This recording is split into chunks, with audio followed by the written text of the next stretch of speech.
Hello, everyone. I know you're probably watching like me straightening up my sweater and all that buffering that happens a few seconds before we're actually live, but now we're live. It's Brian Barron, Director of Skincare Research at Paula's Choice Skincare, here on Thursday, December the 5th, talking to you. The topic for today is moisturizers, non-SPF moisturizers. We'll do moisturizers that have SPF for another show because the topic of non-SPF moisturizers is enough to fill this hour. I'm sure that there will be lots of questions. My goal, among other things, is to help you learn how to choose the best moisturizer for your skin type and skin concerns, and also talk a little bit about how even a well-formulated moisturizer, 9 times out of 10, you're always going to have a skincare concern, particularly if you are age 40 plus, like me, and have signs of sun damage, acne, other issues like that. A moisturizer can't do it all. So there's almost always going to be a need for another product, whether it's a serum, a booster, a specific treatment type product like a skin lightener that you'll use alongside your moisturizer. So before we do that, I know we've been off for a couple of weeks. Didn't do a live chat last week because here in the States it was Thanksgiving. I hope everyone who celebrated that holiday had a good one. Ours was kind of non-eventful. Went out to my sister's house, and she bravely volunteered to host almost 30 people. I'm from a rather large family. I'm the oldest of 5 kids. And my sister is her second husband has kids of his own, and she has kids from her first marriage, and my parents were there, and it was just this whole big group. But we had an insane amount of food. Most of it was pretty darn good, if I do say so myself. And I did not do any cooking. I was simply the taster. But my husband found a really, really good recipe for coconut cream pie, which is one of my favorites. And we did a test run of it a few weeks before Thanksgiving, and the flavor was there, but I thought, it doesn't have that ideal texture that I feel coconut cream pie should have. The first run, it was just a little bit on the like kind of heavy side, more pudding-like, but like a thick pudding. And this, I'm not quite sure what he did to change it based on my feedback, but the one we had on Thanksgiving was amazing. But it's a rich pie. As if you've ever had coconut cream pie, it's not one that you can just take a half the pie and run away with and not have a stomach ache the next day. So you eat it sparingly, but it was delicious. So yes, I hope everyone had a nice holiday. We spent the long weekend getting ready for the December holidays, including Christmas, which we celebrate. That's also my birthday. For those of you who don't know, I am a Christmas baby. What else can I say? Oh, I wanted to bring this up because I always forget to mention it at the end of the chat, but I'm on Instagram. I have my own little Instagram page. I don't post a ton, but it's Bryan J. Barron, Bryan, and then J, and then Barron. So check it out. You can follow me. I'll follow back. And like I said, I don't post a whole heck of a lot. I'm still kind of an Instagram newbie. In that I don't even know like how to go about finding, how if you follow along on Instagram, people will post different memes and things like that. They'll take something and they'll doctor a photo and put text, or I don't know how to do any of that stuff. I'm just trying to think of like, well, what would I be interested in seeing or knowing about? And of course, I'm going to keep it related to skincare, to ingredients, to I guess what you would say is my area of expertise. So if that is up your alley, check it out. You can always unfollow me later if you don't like it. I won't be offended. But yeah, I thought I need to mention that today because every single chat I think I need to tell people, and then it slips my mind because we get going with questions. And there was a question I saw. There it is from Alex before the show started. Let me get my spectacles on. Alex says, "Hola, Brian. Recently, the FDA issued a warning regarding CBD products in including cosmetics, because they can't say it's safe, in quotes. Should we avoid buying cosmetics until they meet FDA standard? So it's a very good question, Alex. I think that the releases around that, what I want to emphasize is that the safety concerns coming out of the FDA are largely around the unscrupulous marketing or unscrupulous marketing of different types of CBD products, and then the companies that they cite are almost without exception selling CBD products that are meant for ingestion, whether it's a tincture that you put on your tongue and swallow, whether it's something that it's CBD that you could add to food or a food product or pill with CBD. It is about ingestion, oral intake of CBD that is cause for concern. Cosmetics have gotten lumped in to some of these stories that were about the FDA issuing warning letters, which happened this past week. 15 CBD brands that were primarily selling, again, ingestible type CBD products, which are illegal. They are illegal. Last I knew, there's one CBD drug that the FDA has approved for specific types of a disease called epilepsy, but that is it. CBD is not illegal to apply topically. It is not illegal to use in skincare products. The CBD that you put on via skincare does not get into the body. If any, as far as I know, it does not get into the body. It stays in the uppermost layers of skin because skin has what's called an endocannabinoid system, where cannabidiol, which is the technical name for CBD, actually cannabidiol is ideally the name you should see on a skincare ingredient list, not the initial CBD, not CBD infused hemp. That may or may not be actual CBD, but for the safest bet, you want to see cannabidiol. But what happens when you put cannabidiol on skin is that it finds and interacts with those and the receptor sites that make up skin's endocannabinoid system. And then it pretty much just stays there and sends the appropriate messages to surrounding cells that are primarily around reducing inflammation and inflammatory byproducts in skin. And if you're looking at concerns around skin as what is at the foundation, what's at the root of almost everything we either don't like now or won't end up liking about our skin, and you pull back the curtain, so to speak, and inflammation is right there, often hiding, or often in the background, but silently causing problems. The more you can do via skincare, and CBD, of course, is not the only way to go about doing this, but the more you can do via skincare, dietary choices, lifestyle choices, that reduce the impact inflammation has on your body or stop inflammation from occurring. For example, cigarette smoking causes a tremendous amount of inflammation inside the body, as does exposure to secondhand smoke. If you're a smoker, I was at one point, quit. Do whatever you have to quit, because I promise you the health benefits and the long-term benefits are worth it. But the long and the short of it is that I do not think that consumers need to be concerned about using CBD topically. Do I think you should exercise caution in using CBD supplements, taking a CBD tincture perhaps to help you sleep or for anxiety or any other number of things it's being advertised for? Be careful.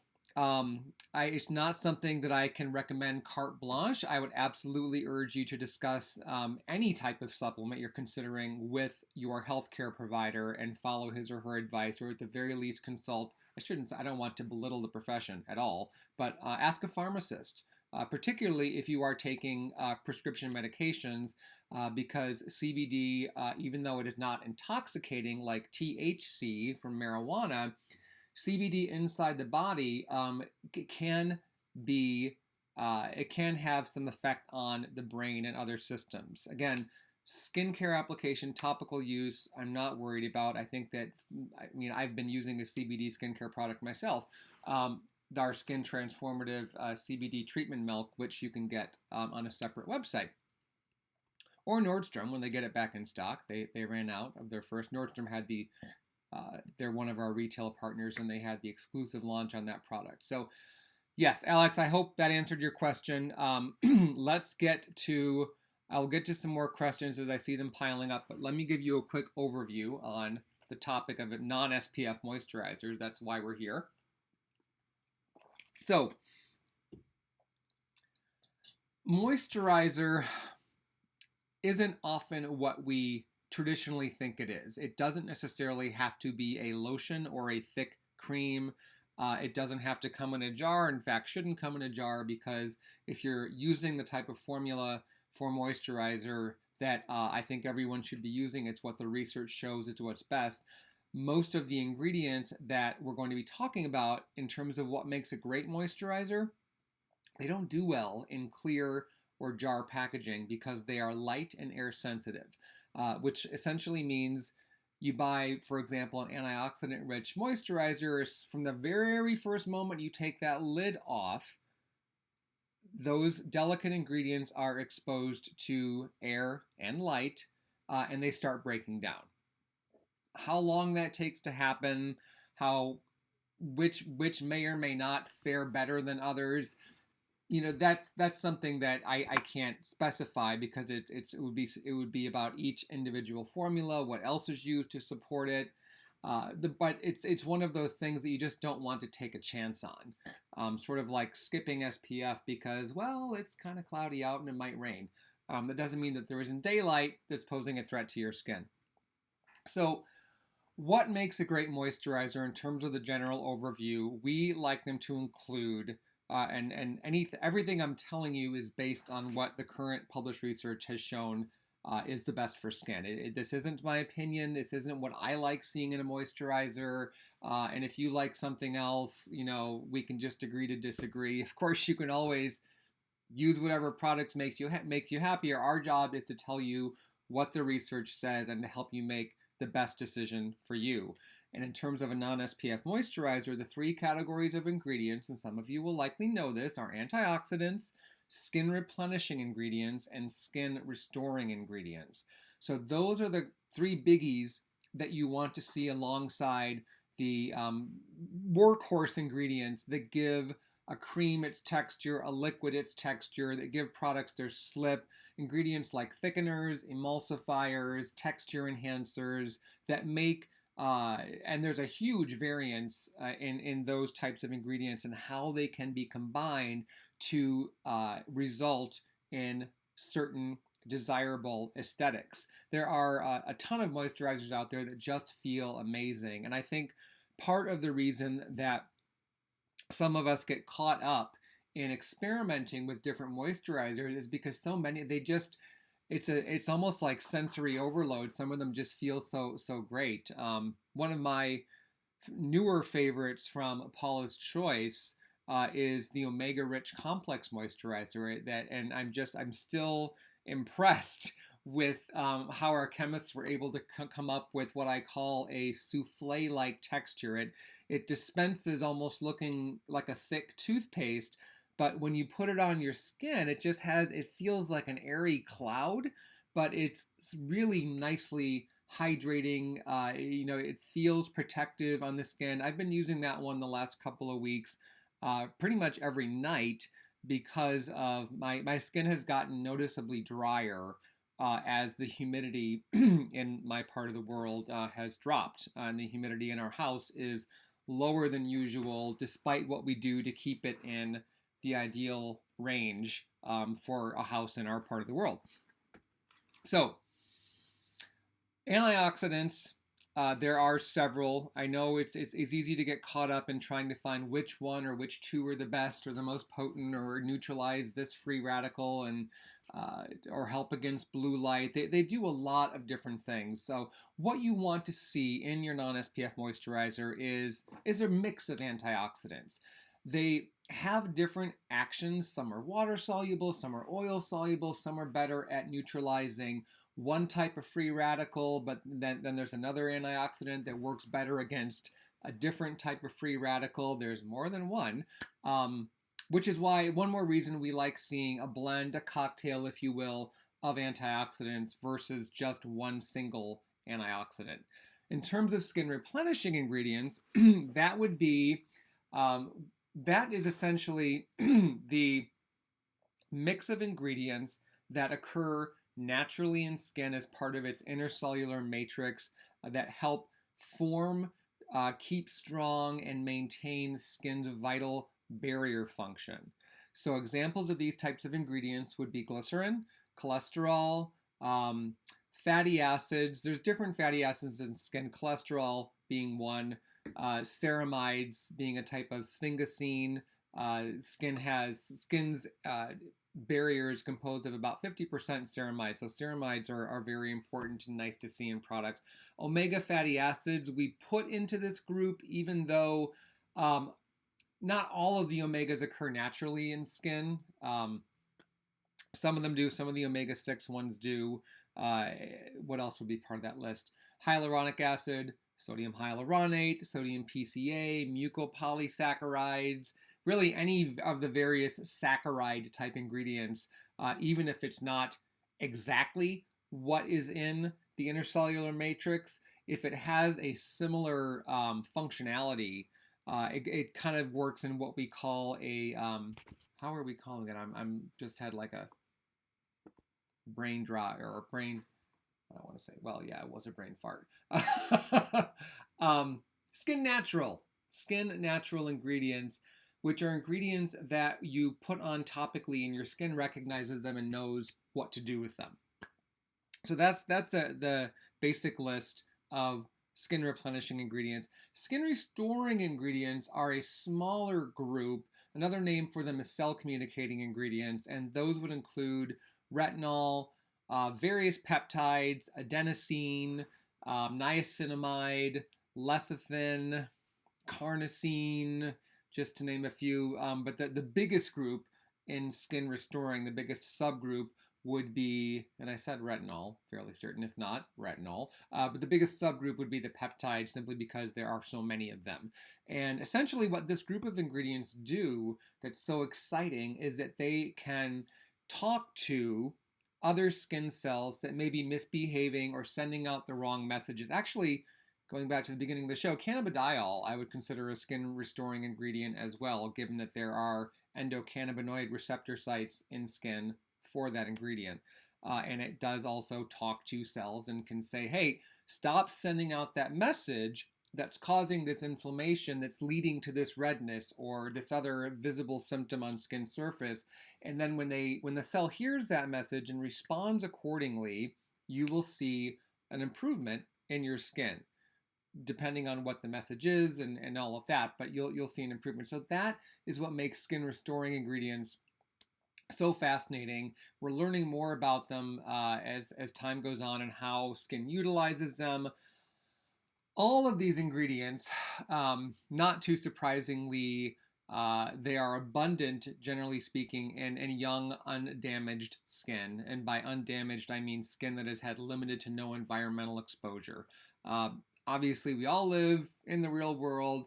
Complete avoidance of environmental exposure is impossible, and it would make for a really crappy life. So what we can do is compromise and be smart about environmental exposure. Wear sunscreen, sun protective clothing, not tan, just be more environmentally aware in that sense, in the non-recycling sense, but environmentally aware about what the environment does to your skin. Recycling, of course, still important. Talked about the skin restore. Depending on your skin type and your skin concern, for example, let's say you have sensitive skin. Let's say you have redness-prone skin. Maybe you have rosacea. You're more worried about what you should use because your skin is so finicky. You want to also look for a moisturizer that contains a nice mix of soothing, anti-irritant type ingredients. Now, lucky for you, a lot of antioxidants that show up in regular moisturizers, and by that I mean a moisturizer, that would not necessarily advertise as being for sensitive skin, but a lot of those formulas that contain antioxidants, they also have some skin soothing ability. But some of the more notable skin soothers in that regard, I can't believe this keeps coming up, but it's true. Cannabidiol, sea whip extract, bisabolol, allantoin, those are pretty well established. Willow herb and willow bark are very good ones. Various types of chamomile. Chamomile can be a little trickier though, because if you have sensitive skin, redness prone skin, and ragweed allergies, because chamomile belongs to that plant family, I mean, just be a little extra cautious around using chamomile on your skin. Just because you're allergic to something via one way, like ragweed, if you get the pollen, breathe it in, it does not necessarily mean that you're going to be allergic to a plant from the ragweed family that you apply to your skin. So I know that can be frustrating, the nuances there, and how our system reacts to perceived allergens, but I just wanted to make sure that you knew about that. In terms of choosing the right moisturizer for your skin type, you always want to, just because it's what's best for skin, look for moisturizers that are fragrance-free, and that includes no essential oils. As a quick side note, most essential oils have benefit for skin to one degree or another. They are all, to one degree or another, good sources of antioxidant compounds that can definitely deliver benefit to the skin. However, along with that goodness, you're also getting the volatile ingredients that create each essential oil's strong scent. What makes rosemary smell like rosemary oil, lemon oil smell like lemon oil, and so on. Those are the ingredients that can irritate skin, that can cause skin cell death, that can interact with oxygen, in which of course we can't avoid, or even UV light, and cause negative impact on skin. So in an ideal setting, some of those volatile ingredients may kind of be inert on skin. When tested in like an oxygen-free, no UV light environment. But again, that's not the world we live in. So you need to be aware that those ingredients can oxidize on skin and cause a negative repercussion, even if you don't see the damage taking place. So I'm a fan of essential oils for other purposes, for as a means of aromatherapy in your home. May be very, very carefully used for the occasional spot massage, but that's about it. Generally speaking, though, fragrance-free is going to be best for everyone's skin, even if you aren't someone who identifies as having sensitive skin. Otherwise, when you are shopping for a non-SPF moisturizer, you essentially want to look for a texture that is compatible with your skin type. If you have dry to very dry skin, look for creams or balms. Now, as a quick side note, what if you have dry to very dry skin, but you also are prone to breakouts, and you find that creamier, thicker moisturizers that somebody with dry skin would normally love seem to make your breakouts worse? My best advice in that situation is that if you've gone through the experimentation phase and you're like, yeah, correlation is equaling causation here. Every time I use a cream, my breakouts get worse, even though my dry skin feels better. And that can be incredibly frustrating. My best solution for those people is to layer thinner textured products to get your skin to the level of moisture and hydration it needs without resorting to putting those heavier emollients, those higher amounts of oils, in some cases even waxy type thickening ingredients. I don't mean that as a negative, because there are quite a few of those that give creams a lovely texture, but for some people, they can exacerbate breakouts. So layering, like for example, a hyaluronic acid serum with a lightweight glycerin-rich or glycerin and ceramide-rich lotion, and then maybe even putting like a thin fluid product under that. I know, it's like, it's not fair. How come so-and-so gets away with using one product and I have to use 3? Sometimes that's just how it is when you have a more finicky skin type. I wish I had a better answer. I wish I could just say, oh, no, try this cream. That won't break you out. But the truth is, we really don't know. Even products that say non-acnegenic or non-comedogenic, still not a guarantee that it's not going to cause breakouts or make your existing breakouts worse.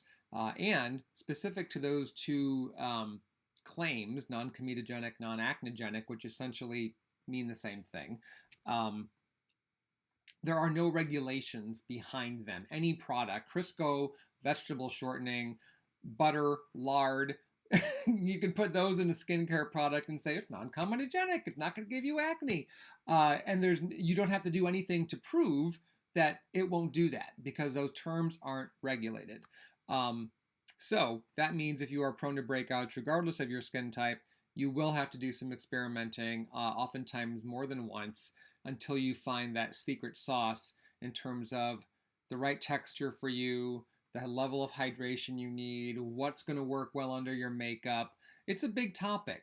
And again, I'm working my way towards getting to your questions. Hopefully, as I'm talking here, I'm answering some of your questions. What if you have normal skin?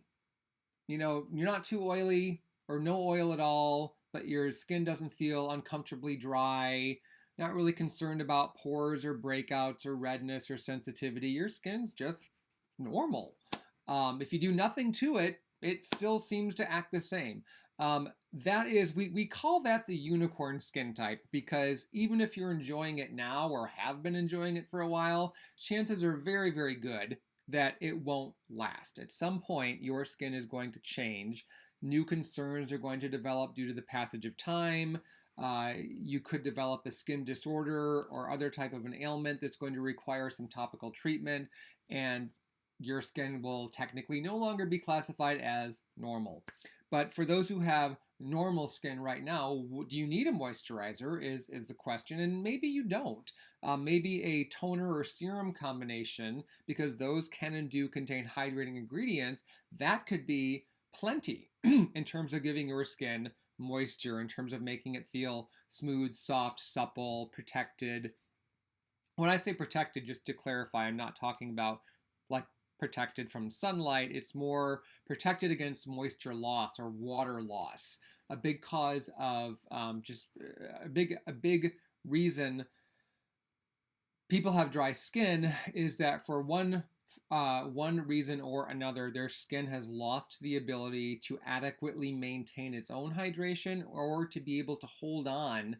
In other words, your skin has what it needs beneath the surface to keep itself hydrated, but something up here isn't quite right or has been knocked off balance, whether it's the microbiome, whether it's barrier disruption, irritants, environmental exposure, and your skin surface layers, even though your skin beneath, the layers beneath are giving it what it needs to be healthy and smooth and normal looking, it's not able to hold on to it. It just, those ingredients, that good stuff goes away, or it doesn't make it to where it needs to be in the skin. That is another area where those skin replenishing ingredients can really help fill in the gaps and pick up the pieces and get your skin more back into balance in terms of being able to not only balance its moisture levels and hydration, but also hold on to it, prevent it from escaping. Dry skin, we covered. Normal skin, you pretty much can choose the texture of moisturizer that you find most aesthetically pleasing. Maybe it's a cream, maybe it's a lotion, maybe it's a gel. Again, you'll need to experiment if you're going to be using a moisturizer and see what works. And again, if your skin in its normal state is feeling comfortable without a moisturizer, you still need something for daytime in terms of environmental protection, sun protection. And the vast majority of facial sunscreens are in some sort of an emulsion, either a lotion or cream base. That's how those active ingredients tend to work best. So at the very least, put that on in the morning so that you can keep your skin normal for longer. Oily skin, combination skin. Let's tackle oily skin first. If you have oily skin, you likely don't need a moisturizer in the true sense of the word in terms of a cream or lotion. However, especially if you've had any amount of environmental damage, your skin, still needs the ingredients that I spoke of earlier, the antioxidants, the skin replenishing, the skin restoring ingredients. The good news is you can find formulas, including those from Paula's Choice, that deliver those ingredients to skin in very fluid, lightweight, sheer bases that will not make your skin feel greasy, will not make it feel like you're putting more oil on your skin. Those same textures can work beautifully for the oilier areas of combination skin, which typically the classic combination skin is you have oily sections in the center part of the face, what's commonly called the T-zone, and then your cheeks are either normal, not too dry, not too oily, or they may be dry. They may be, in some cases, what I tend to refer to as extreme combination skin. You can have a very oily T-zone that's prone to breakouts and clogged pores, blackheads all over the nose, that whole shebang. And then your cheeks are almost painfully dry. And that can be more typical, or you may be dealing with that type of combination skin if you notice that the pores in the central part of your face are quite large and easily clog, whereas the pores on your cheeks, you rarely have breakouts or clogs there. And in fact, even when you look closely, you have a hard time making out any pores on your cheeks. You're like, where are they? How come they're here and not here? Because the drier your skin is, and typically, I'm making a generalization here, the drier your skin is, the smaller your pores will look. You still have them. Everybody does. But they just won't look as obvious. They will, in fact, be smaller because you don't have that oil component that is causing not only the pore lining to enlarge, but the pore itself to enlarge. And I hesitate to use the term open because really there isn't, physiologically, there isn't such a thing as an open pore and a closed pore. It's not like a pore is a door, and oops, the door's open, so is your pore. It's not like that, but pores absolutely can become stretched and enlarged because of excess oil and what's going on in terms of the pore lining and skin cells not shedding properly. It's one brilliant way that a BHA exfoliant, because it's oil soluble, can really improve pores. And then the other way pores can become enlarged and even start to stretch and look a bit like they're sagging, what I call like a pore laxity, is sun damage. Unprotected sun damage, when you are destroying, breaking down the skin's supportive elements, primarily collagen and elastin. When those substances start to go and skin's intercellular substances start breaking down, they take the pore with it. Your pore just doesn't stay buoyant if there's not much below to keep it where it should be, to keep it in place. To some extent, you'll see that too with age and the passage of time as fat pads beneath the skin start shifting out of place and you start noticing a bit of sagging or drooping. Those issues are a separate discussion and really not in terms of correcting them in the purview of any type of a moisturizer or other skincare product for that matter. But rather that's the realm of a certain types of cosmetic corrective procedures, but for the most part, surgical procedures are actually needed to literally take that fat pad beneath the skin and put it back in its normal or normal-ish place, which will remedy the issue that you're seeing on the surface. If this part is hanging down a bit because the fat pad shifted, if you surgically put that back where it should be, the problem goes away. But there's only so much you can do long-term in that regard to protect skin against the effects of gravity, which is something that's going to impact all of us. But I don't mind. I kind of like, being able to stay on the ground and not just, leave my house and float away someplace randomly. As my son would say, you're not Mary Poppins. He's cute. Whenever I'll sometimes slip into a British accent, I don't know why. And he'll say, Daddy Bryan, you're not Mary Poppins. Anyway, let me see what kind of questions you guys have. There's so much to say about non-SPF moisturizers. I think I've covered the basics. Let's see what is on your mind. Valerie wants to know what's a good moisturizer for oily 50+ skin. A lot of people, Valerie is one of them, mention their age when they talk about their skin. And even though this is just an important something to get across, age is not a skin type. Valerie at age 50 is dealing with oily skin. Her best friend, this is hypothetical, who may also be the same age, could very well be dealing with dry skin. And then she could have somebody else in her life that is 60 and dealing with acne for the first time as a result of menopause. So just because you're a certain age doesn't automatically mean you have a certain skin type or you fall into a certain box where this is going to be what troubles you about your skin, but this won't be what troubles someone who's 10 years younger, 5 years younger, 20 years older, and so on. So these questions are interesting because I would love to tell Valerie, oh, just use this moisturizer and you'll be happy as a clam. I don't know where that expression came from. I've never personally seen any clam be emotional one way or the other. But so Valerie, I would suggest going with anything that is going to feel that has a thinner texture, maybe a thin lotion. Start there. Experiment with something like that. An example from Paula's Choice would be like our Hydrolite Moisture Infusing Lotion, which is one of our legacy products. A newer example would be our Clear Oil-Free Moisturizer from our acne line. The Clear Oil-Free Moisturizer can be used by any skin type, but it's nice for oily skin. You don't have to have acne to use it. It's just a nice lightweight formula. Experiment with those types of textures and see how they play with the other leave-on products in your skincare routine, and then go up or down from there. Up meaning maybe something a touch richer, down meaning something even lighter than the examples I just gave you.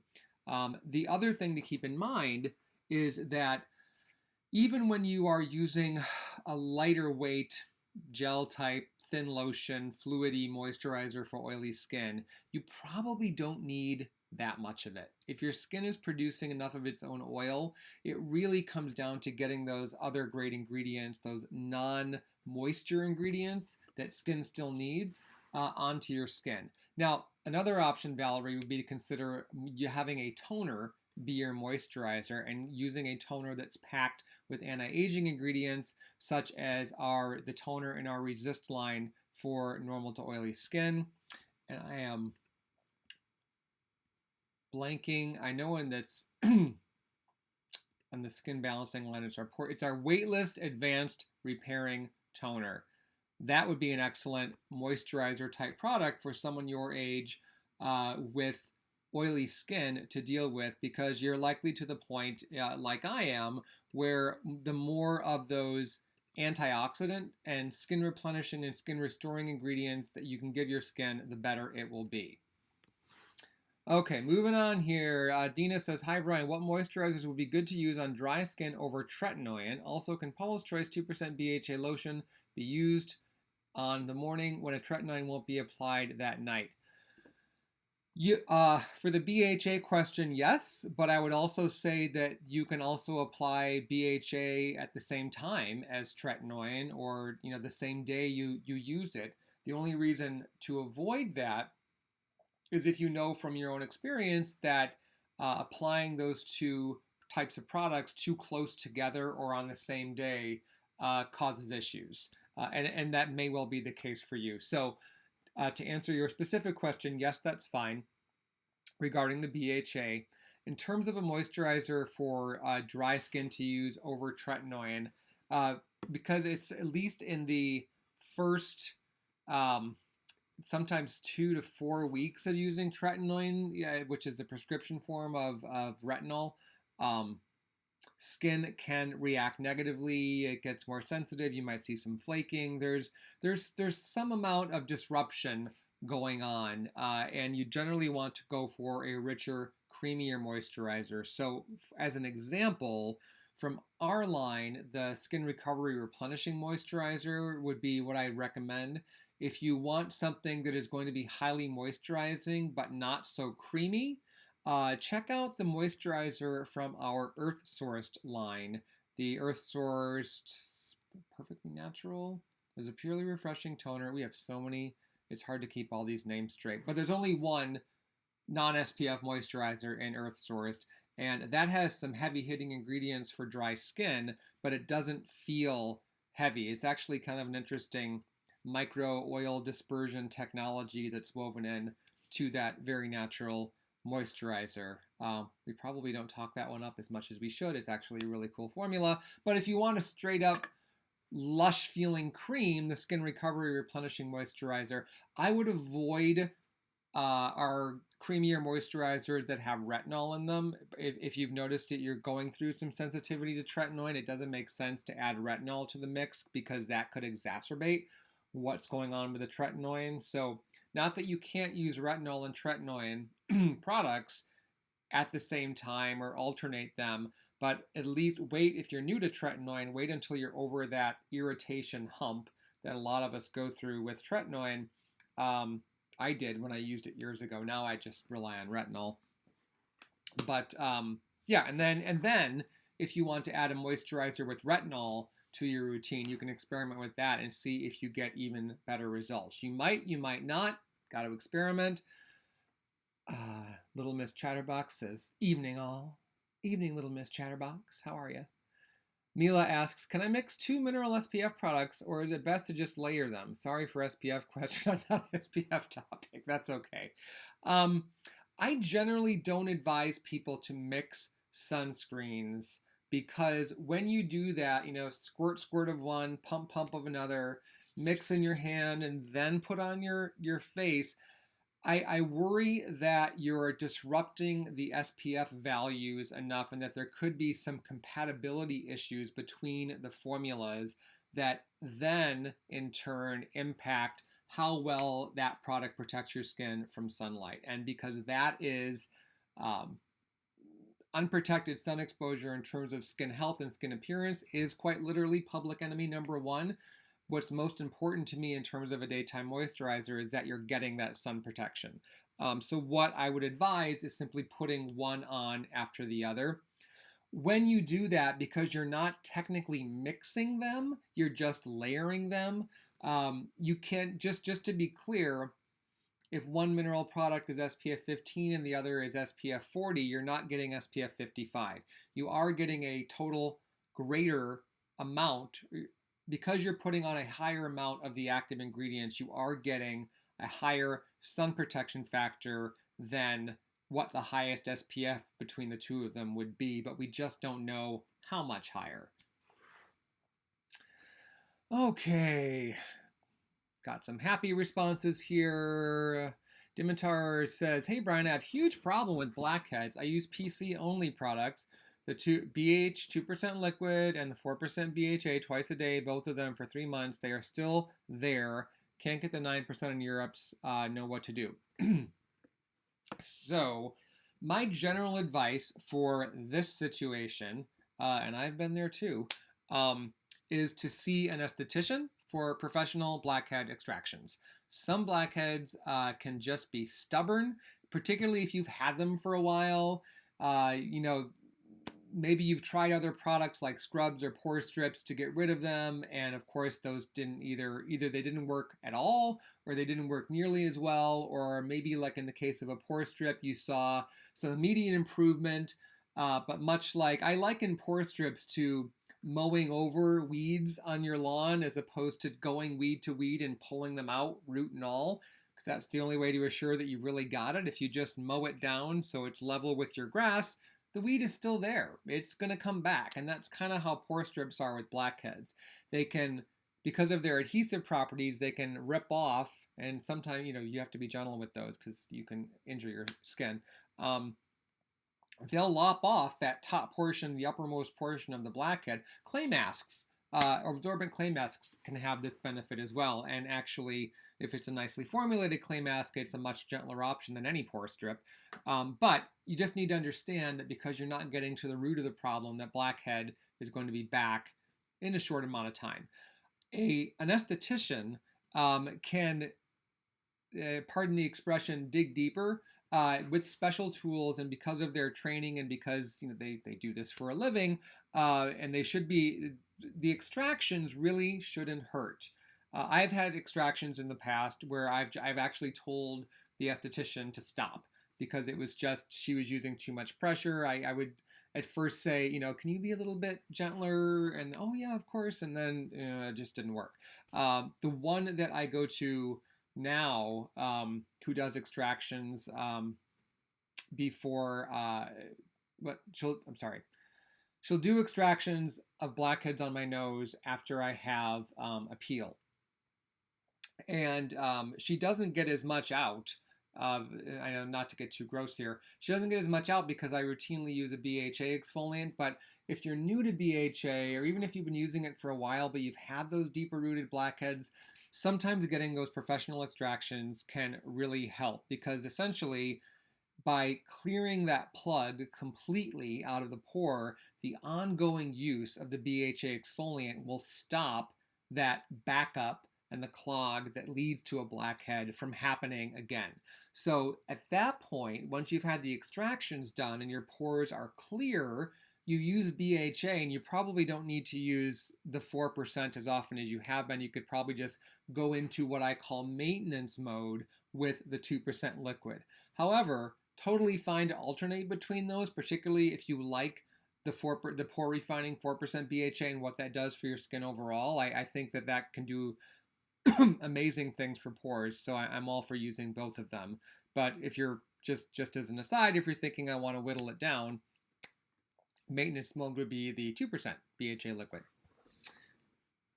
Okay, Icarus Flame says, "Hi Bryan, somehow my skin is changing now." Well, skin's not static. It will change. It's getting dry and flaky from using PC skincare, which is unusual. Can I use the oil booster to solve this problem? My normal skin type is combination acne prone. So you can experiment with the oil booster. I would only use a drop or two at a time and put it over your drier areas. I have really good luck with the oil booster when I use it occasionally. And I would still consider myself somebody who has combination skin that is occasionally prone to breakouts. I for sure I don't break out now as much as I did when I was in my 20s and 30s. However, it can still happen. And the non-fragrant plant oils in the oil booster are of a size where they can penetrate further into skin, which is great for hydration and suppleness, than a mineral oil, as an example, because mineral oil is such a large molecular structure. That's actually one of the easier ways to debunk the myth that mineral oil clogs pores. It's actually too big to get much past the surface of skin, but it's brilliant at preventing moisture loss. Remember that we were talking about helping skin hold on to its water and those vital substances? That's something mineral oil does brilliantly, although I recognize there are environmental reasons. A lot of people wouldn't want to use mineral oil, and there's sustainability issues because it comes from petroleum. Ironically, a mineral oil is a natural ingredient. It's highly purified, which you'd want it to be. But enough about mineral oil. Rather than for your situation, I would say try, if you're not already using a product like our Resist Advanced Replenishing Toner, try introducing something like that for extra hydration. And what you can do if you're still thinking, you know what, I want to try that oil too, what you can do when you use the Resist Advanced Replenishing Toner is pour some of that onto a cotton ball, cotton pad, whichever you prefer, or you could even just put it in your hands. And then take the oil booster and put a drop onto the toner in your hand or onto the cotton pad and apply it all over the face. That way you're getting a nice thin layer and an even distribution of the oil. But again, you could also just start with that Resist Advanced Replenishing Toner and see if that gets you over what I hope is a temporary setback, potentially due to seasonal changes. But feel free to contact the client services team for even more personalized advice and going over each product. There may be some more fine-tuning you can do in your existing lineup that will help. Seth says, "Hi Bryan, how can you share your thoughts on the new CBD milk? Are you using it? Can't wait to get my hands on it, but Nordstrom's already sold out. When is it launching in December on your site?" Seth, I don't have the exact launch date yet. And honestly, I don't pay a whole heck of a lot of attention. I know like the month something is launching, but I don't pay a whole lot of attention to the exact date. I'm typically on to other things by then. And it's just not my, it's, I guess it's, yeah, just something I don't necessarily have to worry about as much. But I have been using the CBD milk. I think it's a really, really interesting product. It has 150 milligrams of pure cannabidiol. We're using what's called full spectrum, which means you're getting other cannabinoids and some of those components in the hemp plant. Our CBD is hemp derived from the leaves and the flowering top of the hemp plant. Ironically, despite the popularity of hemp seed oil, and hemp seed oil, just to be clear, is a very good ingredient for skin. Brilliant source of replenishing fatty acids and antioxidants, great for moisture retention, not a good source of CBD. There's very little to no cannabidiol in a hemp seed. Cannabidiol occurs in the hemp flowers and the leaves, mostly in the flowering tops. The marijuana plant, which is cannabis indica, whereas hemp is cannabis sativa. The marijuana plant has a much higher proportion of cannabidiol throughout, and more so in the plant itself than the seeds, if I'm remembering correctly. However, the CBD that is being used in skincare products, including the one from us, is not from marijuana. It is from hemp because that is what is legal. And then there's really no worry about getting too much of THC, which is the psychoactive component of marijuana. What gets you high, as they say. So what I think is particularly interesting about the CBD milk is not just the cannabidiol, but all of the other non-fragrant plant oils that are mixed in with it. And then it's a thin lotion, but it has a nice richness to it that really helps with hydration and sealing in moisture without feeling greasy or thick. I have it on now. I've been putting it on in the morning under my SkinCeuticals sunscreen. So what I've been doing now as part of my morning routine, because again, drier here, lower humidity, my skin's suffering a bit. I posted on Instagram this morning that I put on our Super Hydrate overnight mask. I literally woke up and like, oh, this is dry. Note to self, I should start running a humidifier in my room at night. I'll plug that in soon. But yeah, I love the Super Hydrate overnight mask. If you haven't tried that one too, get your hands on it. The CBD, I wash the Resist Toner, Advanced Replenishing, Hyaluronic Acid Booster, and then the CBD milk over that, and then I finish with my SkinCeuticals SPF 50. That's been working out really well. I haven't had any breakouts from it. One of the things that I have noticed in terms of an improvement that I largely attribute to the CBD itself is that my skin has become less sensitive, less reactive, and areas where I was having some redness, some other signs of distress really seem to have nicely equalized. And you'll see, actually, if you check out my Instagram, you see the photo I posted this morning. I'm only wearing the mask. That's it. There's no filter, no makeup, no concealer, no highlighter. That is like my just woke up, put this mask on, took a picture. So you can see from my complexion that it looks pretty dang even and not irritated or blotchy. And I was using a product a while back that I had a very strong reaction to.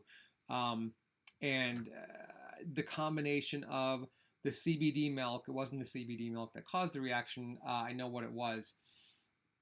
The CBD milk, and then for a while I had to use a prescription corticosteroid because it wasn't just like redness, it was like raised itchy bumps. It was driving me nuts. And coincidentally, it happened in between when there was a break between live chat, so I didn't have to go on camera and be like, I'm so sorry about this. Here's what happens. All right, let's get to a few more questions. We've got a few minutes left. Like spam, what do you think about the newest information? Oh, Salvador says, what do I think about the newest information coming from geneticists such as David Sinclair suggesting that antioxidants aren't in and of themselves as key to anti-aging as we think. I highly recommend the book Lifespan. It's newish. I will make a note of that. And because I haven't seen this particular person's theory or information on antioxidants, I don't know how to respond to this question. I can tell you what I know about antioxidants as they pertain to skin, free radical damage, the fact that with increasing environmental damage, the natural antioxidant supply we have in our skin becomes depleted. And then skin with advancing age and environmental damage isn't as good at making those antioxidants, at basically restocking the shelves as it used to be. And then what little it can make tends to not be as effective. So there's certainly, I have a feeling that this geneticist's argument is more about oral intake of antioxidants via food and supplements, and probably not as much about topical use, because that's a separate discussion. But I will check that book out and let you know what I think. Okay, Jerry says there seems to be research showing olive oil left on skin can increase TEWL, which is transepidermal water loss. Is it still an ingredient worth considering in moisturizers since there are other similar oils without this effect? So, yes, I do think olive oil is still worth considering in a moisturizer. But I do not, because of this very thing that Jerry mentioned. He's spot on.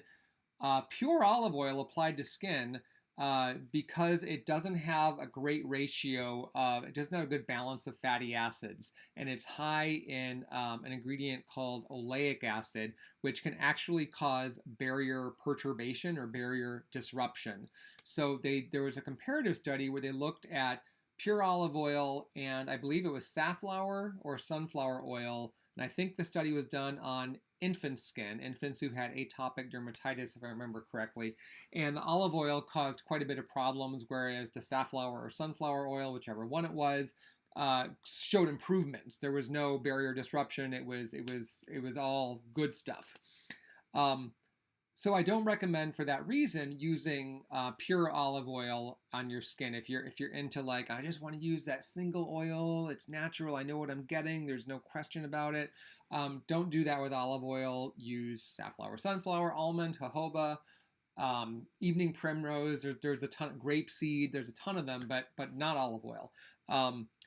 Having said that, olive oil is fine when it's used in a moisturizer or serum or treatment type product, when it is used with other oils or other emollient or moisturizing ingredients. I have not seen any research showing that olive oil as one ingredient among many in a rich moisturizing replenishing formula is a problem, because essentially what those other ingredients that I just talked about being used with the olive oil do is they help offset, they keep olive oil from going down that path. So you're getting the goodness of olive oil because it's a brilliant source of antioxidants for skin, particularly one called hydroxytyrosol, incredibly potent antioxidant. In fact, it's largely believed to be why olive oil, separate from the fact that it's not a saturated fat, why olive oil is often deemed so heart healthy, because this hydroxytyrosol antioxidant. Okay, one more question. Let's see if we can find one about moisturizers, because that is the topic. But I appreciate all the questions. Let's see. Is that one? So I'm seeing a couple of questions from people about snail slime, snail mucus moisturizers, and what's my opinion on them. I had kind of thought that ingredient, the trendy ingredients tend to come and go. Some trends are more legit, and by legit I mean there's some really good research and information supporting their use. I would argue that cannabidiol is one such example. I think probiotics and prebiotics for skin, another good example of something that's trendy, and I think it's going to continue to be more of a mainstay in the world of skin speak and what we can do to help improve skin. But I'm not, the snail secretion, the snail slime, the snail ferment, however it's cited on the label, there's an ick factor to it because it's slimy. It's what this particular type of snail secretes in order to be able to move along the ground. You could say it's a lubricant of sorts that creates a barrier between the harsh surface that the snail is trying to get across. Say it's concrete, and helps protect the snail's underside and it's a little bit of its shell. Analysis of that material has shown that it is an interesting source of polysaccharides, some amino acids, trace amounts of vitamins and minerals. Kind of makes sense. It's a bodily fluid, and if you're a plant or if you're an animal or a person eating nutrient-dense foods, as snails do, they're eating other plants. Perhaps, I'm not 100% certain if snails eat other types of insects. I don't know if they're completely herbivore or if they're carnivorous as well. But regardless, they're getting some nutrients through their diet. It makes sense then that those nutrients are passed into this fluid. And so from that standpoint, it can be good for skin. I don't think it's a miracle for skin. I don't think it's a anti-wrinkle powerhouse. I don't think that it's miraculous for scars and burns or whatever the claim may be. There are other more targeted ingredients I think people could use rather than get hung up on this type of an ingredient. If you're curious to try it, it isn't harmful. I haven't seen any information showing that there's like bad substances that could irritate the skin that are part of this secretion. Just make sure that you're choosing a product that doesn't also have problematic ingredients like fragrance, even like artificial coloring agents. Make sure it doesn't come in a jar, things like that. And if you have tried one of those products and you just think it's the bee's knees, to pull in another, snails aren't insects. Never mind, it's late in the day. But let me know. Let me know if there's a particular snail product that you've tried that you really like. We're going to be back next week. There is another live chat coming up next Thursday, which would be the 12th. Yeah, 12th. Yeah, am I right? Yeah. Okay, good. Still can do math. Excellent. I'm not completely gone yet. But as always, thank you guys for watching. Love the questions, and I look forward to chatting with you next week. And I'll announce the topic then. I don't think we've 100% determined it yet, but there will be a topic, and I'll have some more skincare and industry news to share. Check me out on Instagram, Bryan J. Barron, and I'll talk to you next week.